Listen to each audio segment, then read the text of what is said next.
Түз абада Лондон, BBC, саламатсыздарбы? Эл аралык жана спорт жаңылыктары менен тааныштырып, Алмаз Чороев. Өздөрүн ислам мамлекети деп атаган топтун пропаганда тасмасына тартылган британиялык жарандын аты жөнү аныкталды.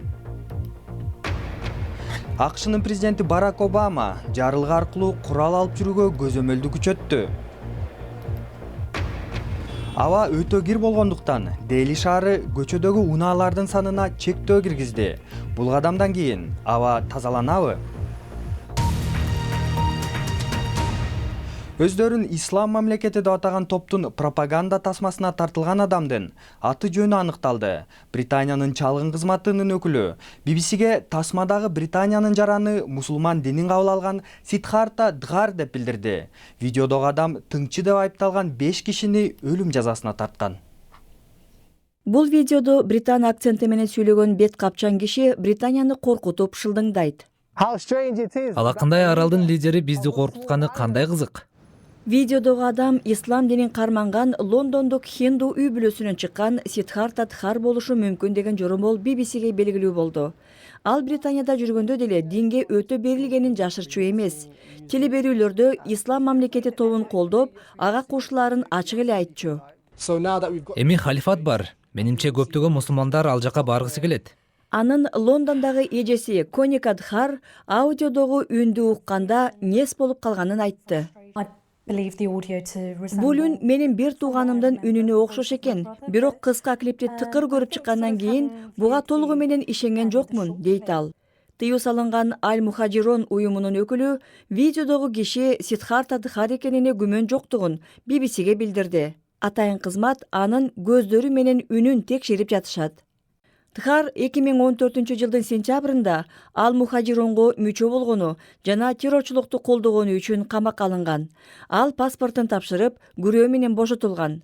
24 сааттын ичинде Парижге сапар алып, андан ары 4 баласы менен Сирияга жөнөп кеткен. Кийинчерээк бир колуна баласын, экинчисинде мылтык кармап сүрөткө түшкөн. Ал интернеттеги баракчасына «Мени качырбай кармап кала алган жок» деп Британ бийлигин сындаган. Ал өзүн Абу Румайсах деп атайт. Өздөрүн ислам мамлекети деп атаган топто кандай жашоо керектигин баяндаган китепти жазган. Ошентип, дагы бир британ жараны согушкерлердин пропагандасынын жүзү болуп калды. АКШнын президенти Барак Обама жарылга аркылуу курал алып жүрүүгө көзөмөлдү күчөттү. Бирок бул кадамды республикачылар сынга алууда. Буга чейин президент айтылган мыйзамды катаалдаштыра албай койгонуна кабатыр экенин билдирген. Өткөн жылы АКШда 13 000 адам ок атуучу куралдан каза тапкан. Жылдын алгачкы курал-жарак көргөзмөсү. Бул Американын миллиарддаган доллардык индустриясы. Түрдүү катмардагы адамдар түрдүү куралдарды сатып алып жатышат. Террорчул аракеттер күчөп жаткандай сезилет. Менин кичинекей балдарым бар. Аларды жана өзүмдү коргой алгандай болгонум жакшы.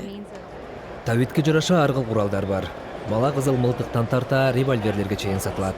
Айрымдары коргонуу же аңчылык үчүн колдонулса, калгандары кандай максатта колдонулганын жоромолдоо кыйын. Америкада жарандын курал алып жүрүүсүн Конституция өзү кепилдегендиктен, президенттин бул тармакты тескөө аракети каршылыкка туш болмокчу. Бул болгону кылмыштарды жана террорчулукту ого бетер күчөтөт. Мындай аракет террорчуларга гана пайда алып келет. Сатуучулар юстиция министрлигинин 10 мүнөттүк текшерүүсүнөн кийин сизге курал сата беришет. Джон Олгут сыяктуу майда сатуучулар болсо текшерүүдө эле өткөрүшпөйт. Бул курал сатуудагы бир жылчык. Эгерде сиз акчаны берип штаттын тургуну экенин далилдеген айдоочулук күбөлүгүңүздү көрсөтсөңүз, мен сизге курал сата алам. Сиз соттолгонсузбу же сизге курал алып жүрүүгө болобу деп гана сурай алам. Сиз жалган айтып коюшуңуз да мүмкүн. Биз аны так биле албайбыз. Олгут мырза президенттин пикирин колдойт. Бирок Америкада куралдар эркиндиктин символуна айланып, улуттук өзгөчөлүктүн бир бөлүгү болуп калган. Ал түгүл мындай маданият жарандарга жаштайынан сиңип бүткөн. Түз абада BBC, эми күндүн башка жаңылыктарынын тизмеги. Ирандын президенти Хасан Рухани Сауд Арабиянын Шейх Ним Ал-Нимрди өлүм жазасына тартканын кылмыш деп баалады. Бул окуялардан кийин эки өлкөнүн ортосунда дипломатиялык чыр чыккан. Буга чейин Бириккен Улуттар Уюмунун Коопсуздук кеңеши Тегерандагы Сауд Арабиянын элчилигине кол салгандарды айыптаган. Ал тапта Кувейт Иран менен дипломатиялык мамилесин үздү. Түркиянын полициясы Эгей деңизинде чөгүп кеткен 21 адамдын сөөгүн тапканын маалымдады. Алардын арасында өспүрүмдөр да бар. Качкындар өздөрүн тобокелге салып, Грецияга багыт алган. Аба ырайы бузулгандыктан кайыгы чөгүп кеткен. Учурда куткаруу иштери уланууда. Бүгүн Кытайдын биржаларында соода уланды. Кече күнү акциялардын баасы 7%га төмөндөп кеткенден кийин өкмөт ири суммадагы интервенцияны ишке ашырган. Бейжиңдин кадамдарына карабастан Азиянын биржаларындагы акциялардын баасы кескин төмөндөдү. Дүйшөмбү күнү акциялардын баасы арзандап кеткенде Кытай баалуу кагаздардын соодасын токтоткон. Дели дүйнөдөгү абасы эң кир шаарлардын бири деп саналат.